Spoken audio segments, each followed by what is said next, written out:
भाई मेरा मन तो भर गया लेकिन पेट नहीं भरा। जी करता है कि खाता ही जाऊं। कितना स्वादिष्ट बना लेती है मेरी लाडो, जबकि सिखाने के लिए तेरी माँ भी नहीं है। तेरे बचपन में ही तुझे छोड़कर भगवान को प्यारी हो गई। वैसे तूने कहाँ से सीख लिया ये सब? बाबा, वो पड़ोस में सुनीता काकी है ना, उन्हीं से सीखा है। वो सब तरह का खाना, चाट पकौड़ी सब बना लेती है। बड़ा प्यार करती है वो मुझे। मैं उनकी काम में मदद जो कर देती हूँ। अच्छा, फिर तो कल तुम्हारे जन्मदिन पर हम उनकी भी दावत कर देते हैं। आखिर उन्हीं के कारण मुझे इतना अच्छा खाना जो मिल रहा है बिटिया के हाथों। ठीक है बाबा, लेकिन भूलना मत मेरे लिए नया सूट लेकर आना जन्मदिन पर। वो दोनों काफी खुश थे, लेकिन उनके भाग्य में खुशी नहीं लिखी थी। जगमोहन टिफिन लेकर काम पर चला गया, लेकिन फैक्ट्री में बॉयलर फट गया। 12 कारीगरों की उसमें मौत हो गई, जिसमें जगमोहन भी था। अब टीना बिल्कुल अकेली रह गई। उसकी दूर की रिश्ते की बुआ सुलोचना उसे अपने साथ ले गई, लेकिन अपने घर लाकर तो उसने उसे नौकरानी ही बना लिया। वो सारे घर का काम उससे लेती और उसे ठीक से खाने को भी नहीं देती। काम करने में मौत आती है ना तुझे, वो तो मैं रहम खाकर तुझे ले आई, नहीं तो भूखी मरती। चल अब काम कर। एक रोज टीना को काफी तेज बुखार आया। उस रोज उसकी नींद नहीं खुली। ये मैडम अभी तक सोई पड़ी है, घर का सारा काम बाकी है। बुआ जी, आज मेरी तबीयत ठीक नहीं है, तेज बुखार है, मुझसे काम नहीं होगा। रुक, मैं तुझे अभी डंडा लगाती हूँ, फिर तेरा सारा बुखार भाग जाएगा। सुलोचना जैसे ही डंडा लेने गई, टीना डर के मारे भाग खड़ी हुई। उसे चक्कर आ रहे थे। भागते भागते वो थक गई और बेहोश होकर सड़क पर गिर पड़ी। वहीं पास में एक बस्ती थी, उसमें रहने वाले मनोज की नजर उस पर गई तो वो उसे उठाकर घर ले आया। देखो ममता, कितनी प्यारी बच्ची है, न जाने किस मुसीबत में फंसी है। इसे तो तेज बुखार है, जल्दी से डॉक्टर को बुलाओ। डॉक्टर ने उसे दवाई दी तो कुछ देर बाद उसे होश आया। मैं कहाँ हूँ? बेटी, तुम सड़क पर बेहोश हो गई थी, इसलिए मैं तुझे यहाँ ले आया। चलो मैं तुम्हें तुम्हारे घर छोड़कर आता हूँ। तुम्हारे माँ बाप परेशान हो रहे होंगे ना?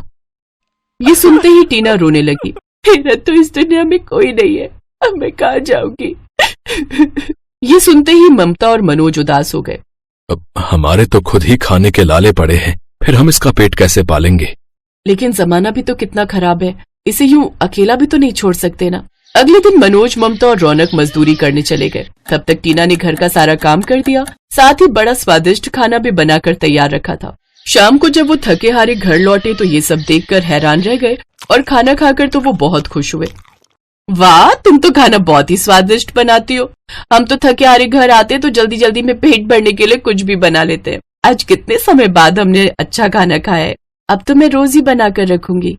ऐसी एक दिन टीना उनके लिए आलू टिक्की की चाट बनाकर तैयार करती है, जिसे खाते ही वो सब बहुत खुश होते हैं। वाह, लाजवाब! इतनी अच्छी आलू टिक्की चाट तो अपने यहाँ का कोई चाट वाला भी नहीं बना पाता। आप लोगों को पसंद आई? पसंद? बेटी, ये तो लाजवाब है। अब तो आप हर दूसरे दिन हमारे लिए ये बनाना। ये सुनकर टीना बहुत खुश हुई। फिर उसके मन में एक विचार आया।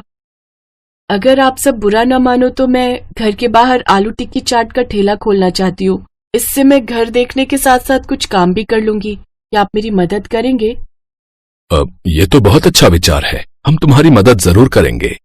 मनोज और ममता बाजार जाकर जरूरी सामान ले आए। टीना ने कई तरह के मसाले बनाकर उनको भुना और आलू में मिलाकर उसकी टिक्की बनाकर चाट तैयार कर ली, जिसमें उसने दही, चाट, पापड़ी सब मिला दिया। फिर रौनक ने आस पड़ोस में प्रचार करना शुरू कर दिया। कुछ देर बाद उसके पास कुछ ग्राहक आए। आलू टिक्की चाट खाते ही वो सब बड़े खुश हुए। अरे वाह, क्या स्वाद है भाई! इससे पहले इतनी स्वादिष्ट आलू टिक्की चाट तो मैंने कभी भी नहीं खाई। आहा! और साफ सफाई तो देखो कितनी रखी है इसने। वाह वाह, लाजवाब! अब ग्राहकों को उसकी चाट काफी पसंद आने लगी। कुछ ही दिनों में उसके पास लोगों की भीड़ लगना शुरू हो गई। अब टीना अकेले ठेला नहीं संभाल पा रही थी, इसलिए मनोज, ममता और रौनक भी उनकी मदद करने लगे। उन तीनों ने मजदूरी का काम छोड़ दिया। अब उनके पास अंधाधुंध भीड़ लगने लगी। जितना वो तीनों 10 दिन में मजदूरी करके कमाते थे, उतना तो ठेले पर एक दिन में कमाने लगे। अब वो सब बहुत खुश थे। लोग दूर दूर से उनके पास चाट खाने आते थे। हम कितने भाग्यशाली हैं जो हमें ये लक्ष्मी मिली। कुछ ही सालों में उनका हुलिया बदल गया। उन्होंने बड़ा घर ले लिया, खुद की बड़ी दुकान खोल ली। उधर सुलोचना के पति ने दूसरी शादी कर ली और सुलोचना को घर से भगा दिया। सुलोचना अब सड़कों पर भीख मांगने लगी। एक रोज उसे बड़ी तेज भूख लगी थी। वो मांगते मांगते टीना की दुकान पर पहुंची। मुझे कुछ खाने को दे दो, मुझे बहुत तेज भूख लगी है। बुआ, आपकी ये हालत कैसे हो गई? टीना, तू, ये दुकान तेरी है?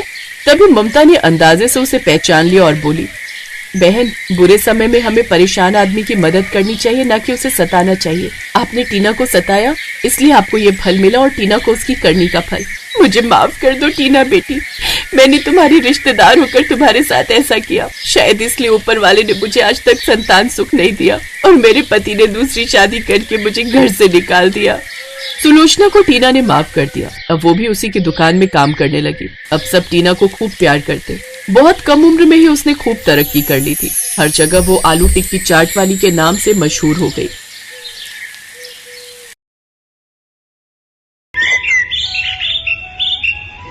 सरदार कुलजीत सिंह ने मैगी बर्गर का काम ठेले से शुरू किया और आज उनकी एक बड़ी दुकान है जहां लोग दूर दूर से मैगी बर्गर खाने आते हैं। सत श्री अकाल सरदार जी, जरा 6 बर्गर पैक कर देना। ओ सत श्री अकाल बाबूजी, ओ बस 10 मिनट लगेंगे। और रंजीत पुत्र, ओ जरा इधर तो आ भाई। जी बाबूजी। ओ कहाँ जा रहा तू है? वो 2 कमीजें सिलने दी हुई थी, वही उठा कर ला रहा हूँ। और ठीक है, जा लेकर आ। सरदार जी, रंजीत अब काफी समझदार हो गया है। दुकान पर बैठ जाता है तो आपको भी सहारा रहता है। और जी और क्या, आगे इसी ने दुकान संभालनी है। कुलजीत की दुकान बहुत पुरानी थी। शहर का बच्चा बच्चा सरदार जी मैगी वाले कौन है जानता था। रंजीत कुलजीत का इकलौता बेटा था। कुलजीत और उसकी पत्नी कुलविंदर का मन था कि 2 साल के अंदर रंजीत की शादी कर देंगे। आप सही कह रहे हो, मेरे भी बड़े अरमान है अपनी बहू को देखने के। लखबीर भाई साहब की बेटी सिमरन देखने में सुंदर है। हाँ तो ठीक है, कल बात करते हैं लखबीर से इस बारे में, है जी। कुलजीत खाना खाकर सो जाता है। अगली सुबह कुलविंदर चाय लेकर आती है। सुनो जी, ये लो चाय, आपकी पसंद की अदरक वाली कड़क चाय है। मैं सोच रही थी शाम को आप दुकान से जल्दी आ जाना, फिर गुरुद्वारे चलेंगे। बड़े दिन हो गए एक साथ कहीं गए हुए। अरे इतनी गहरी नींद में सो रहे हो, दुकान नहीं जाना क्या? कुलविंदर कुलजीत को आवाज लगाती है पर उसमें तो कोई हरकत ही नहीं थी।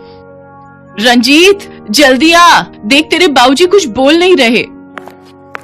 बाबूजी, माँ रुको, मैं पड़ोस वाले अंकल को बुलाकर लाता हूँ, वो डॉक्टर हैं। कुलजीत को रात में सोते समय हार्ट अटैक आया था। अब वो इस दुनिया में नहीं था। लोग अफसोस करने आ रहे थे। अचानक से दुख ने घेर लिया। कुलजीत ने बहुत मेहनत करके अपने छोटे से मैगी बर्गर के ठेले को एक बड़ी दुकान में बदला था, पर अब वो सब कुछ छोड़ छाड़ कर इस दुनिया से चला गया। रंजीत के ऊपर दुकान की सारी जिम्मेदारी आ गई, पर सरदार जी मैगी बर्गर वाले की दुकान तो कुलजीत के कारण चलती थी। लोगों को अब मैगी बर्गर में वो स्वाद नहीं दिखता था जो कुलजीत के हाथों में था। नहीं भाई नहीं, ये वो स्वाद है ही नहीं जो सरदार जी के हाथों में हुआ करता था।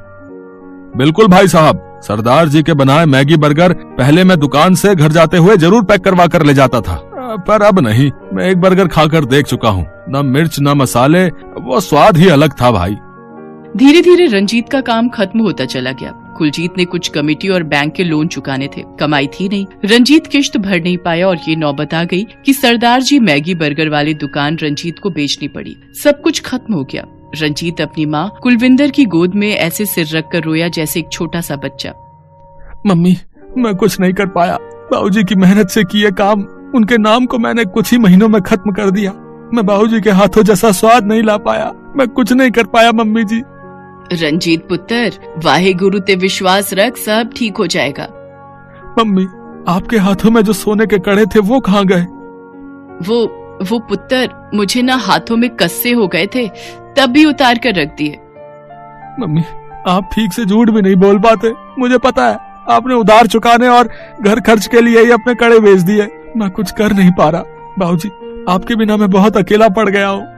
रंजीत अपने कमरे में पलंग पर जाकर लेटता है और अपने बाबूजी को याद करता है। नींद में रंजीत को कुलजीत की आत्मा दिखाई देती है। बाबूजी, आपके बिना तो मैं बिल्कुल अकेला पड़ गया हूँ। रंजीत, ओ मेरे शेर पुत्र, तू घबरा ना है, मैं तो हमेशा ही तेरे साथ हूँ। तू हिम्मत मत हार। तू मैगी बर्गर का ठेला फिर से शुरू कर। तेरी मेहनत जरूर रंग लाएगी भाई। तेरे बर्गर में वही स्वाद आएगा जो मेरे हाथों में था। उठ पुत्र, उठ मेरे शेरा। रंजीत सपने से उठ जाता है। उसके सामने अपने बाबूजी का चेहरा अभी भी घूम रहा था, पर उसकी परेशानी थी कि काम को दोबारा शुरू करने के लिए पैसे कहां से लाए। रंजीत के पास मोटरसाइकिल थी, उसने अपनी मोटरसाइकिल बेच दी और उन पैसों से उसने अपने पापा की याद में फिर से मैगी बर्गर का ठेला खोला, सरदार जी मैगी बर्गर वाले। शायद पिता के आशीर्वाद से रंजीत के हाथों में वही स्वाद आने लगा जो उसके पिता के हाथों में था। ग्राहक फिर से रंजीत के ठेले पर आने लगे। रंजीत अपने पिता को दिल से धन्यवाद देता है कि आज उनके आशीर्वाद से उसका ठेला फिर से चल पड़ा था। एक दिन रंजीत ठेले पर बर्गर बना रहा था तो उसके ठेले पर एक भूखा गरीब आदमी आता है। भैया जी, बहुत भूख लगी है, मुझे कुछ खाने को दे दो। मैं बहुत से लोगों के पास गया पर किसी ने भी मुझे कुछ खाने को नहीं दिया। सबने मेरे से पैसे मांगे पर मेरे पास पैसे नहीं है। कोई बात नहीं भैया, आप अभी रुको, मैं आपके लिए 2 बर्गर बना देता हूँ। पैसों की कोई बात नहीं, आप ना भी दो तो भी चलेगा, बस आप पेट भर के खाओ। सचमुच बर्गर तो बहुत ही स्वादिष्ट है। मैंने सुना है तुम्हारे पिताजी के हाथों में भी यही स्वाद था। हाँ भैया, पर अब मेरे पिताजी इस दुनिया में नहीं है। उनका आशीर्वाद लेकर ही मैंने अपना ये ठेला फिर से लगाया है। रंजीत ना जाने उस गरीब आदमी के सामने अपना सारा दुख कह देता है, जिसे सुनकर वो गरीब आदमी भावुक हो जाता है। देखना, एक दिन तुम फिर से इस ठेले को दुकान तक पहुंचा कर ही रहोगे। मेहनत में बहुत ताकत होती है, क्योंकि मैं तुम्हारी कहानी दुनिया तक पहुंचाऊंगा। ये सोशल मीडिया का जमाना है, मैं तुम्हारी वीडियो को लोगों तक पहुंचाऊंगा। देखना, लोग तुम्हारे ठेले पर ये मैगी बर्गर खाने जरूर आएंगे। सरदार जी का मैगी बर्गर का ठेला बहुत ही जल्दी फिर से प्रसिद्ध हो जाएगा। अचानक गरीब आदमी एक गाड़ी के पास जाता है और अपनी गाड़ी में से कैमरा और ट्राइपॉड निकाल कर लाता है। सच में वो एक फूड ब्लॉगर था जो गरीब बनकर सबके पास गया था, पर सबने उसे गरीब समझकर दुत्कार दिया। रंजीत ने उसे मैगी बर्गर मुफ्त में खिलाया। भैया माफ करना, मुझे ये सब नाटक करना पड़ा। मैं सच में एक फूड ब्लॉगर हूँ और सोशल मीडिया पर आप जैसे लोगों की ही वीडियो डालता हूँ ताकि आपका काम चल सके। अब आपका भी वीडियो मेरी सोशल मीडिया साइट पर डलेगा। वो व्यक्ति तो मानो रंजीत के लिए कोई भगवान का रूप बनकर आया था। रंजीत का वीडियो सोशल मीडिया पर हिट हो गया और बहुत लोग उसके ठेले पर मैगी बर्गर खाने आने लगे। धीरे धीरे सब कुछ ठीक हो गया। रंजीत के पिता के आशीर्वाद से रंजीत ने अपनी मैगी बर्गर की दुकान फिर से खोल ली। सिमरन से रंजीत की शादी हो गई। आज वो अपनी माँ और पत्नी सिमरन के साथ खुशी खुशी रहता है और अपने पिता की याद में हर महीने में एक दिन गरीबों को मुफ्त में मैगी बर्गर खिलाता है।